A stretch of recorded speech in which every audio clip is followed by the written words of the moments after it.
최근 중국 소셜미디어에서요, 제2차 세계대전 당시의 일왕이었던 히로히토를 조롱하는 인공지능 AI 영상이 확산되자 일본 정부가 공식 항의했다고 합니다. 자세한 내용 전해주시죠. 네, 먼저 화면 보시면요. 이 동영상은 히로히토 일왕의 사진을 인공지능으로 가공을 해서 개처럼 짖거나 네 발로 기는 모습을 담고 있습니다.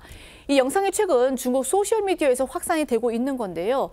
관련해서 히야시 요시마사 일본 관방장관은 지난 26일 공식 기자회견을 열고 중국 SNS에서 퍼지고 있는 동영상은 부적절하다.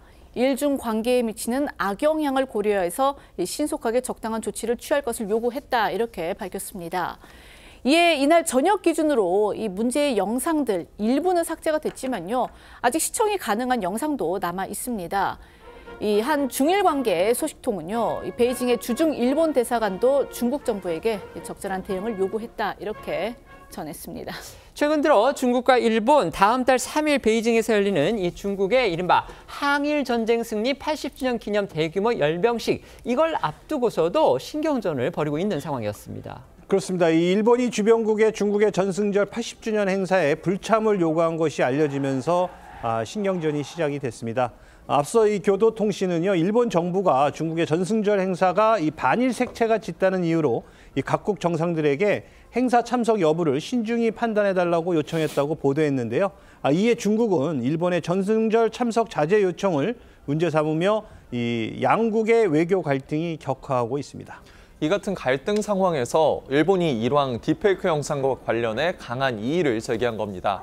특히 해당 영상에는 연합군 총사령관인 더글러스 맥아더 장군과 일왕이 회담하는 장면에서 맥아더 장군이 개를 훈련시키는 영상이라는 자막이 나오는데요.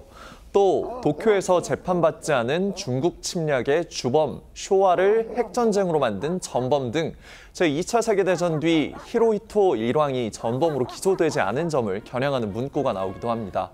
중국에서 SNS가 당국의 검열과 통제를 받는 만큼 일본 정부는 중국 당국이 영상이 확산되는 것을 묵인하는 것으로 판단하고 있습니다. 중국 외교부의 고작훈 대변인은요, 이 관련 정례 브리핑에서 이 상황을 조사 중이다 이렇게 밝혔습니다.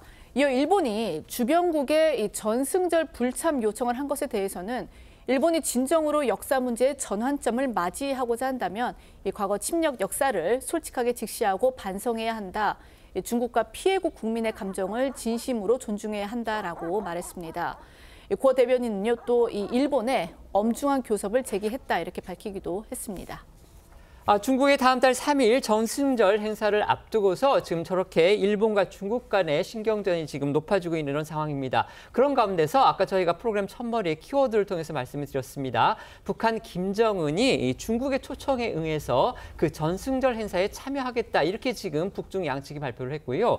또 중국 신화통신에 의하면 이 자리에 러시아의 푸틴 대통령도 참석을 하는 것으로 그렇게 전해졌습니다. 이 상황 어떻게 봐야 될까요?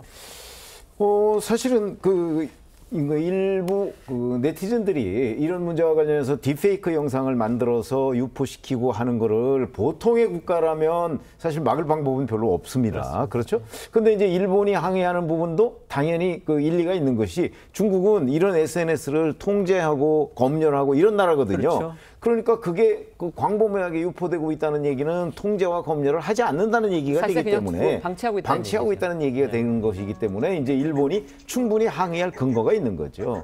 반면에 사실 일본 입장에서 본다면 또 중국에 대해서 참여하지 말라, 이 전승절이라는 것 자체가 중국이 일본에 이겼다는 개념을 맞습니다. 배경으로 하고 있는 거 아닙니까? 그런데 다른 국가가 가지 말라, 이 얘기는 결국 본인들의 이제 패배, 2차 세계대전 패배를 인정하지 않고 반성하지 않는 모습을 보이고 있는 거기 때문에 중국 또한 그 문제를 제기할 충분한 근거는 있다. 그래서 양쪽이 사실은 역사적 사실을 좀 직시하고 그 문제에 관해서 아주 합리적인 해법을 찾는 것이 중요하지 서로 자기들에게만 유리한 입장을 가지고 상대를 압박할 일은 아니다, 이렇게 봅니다.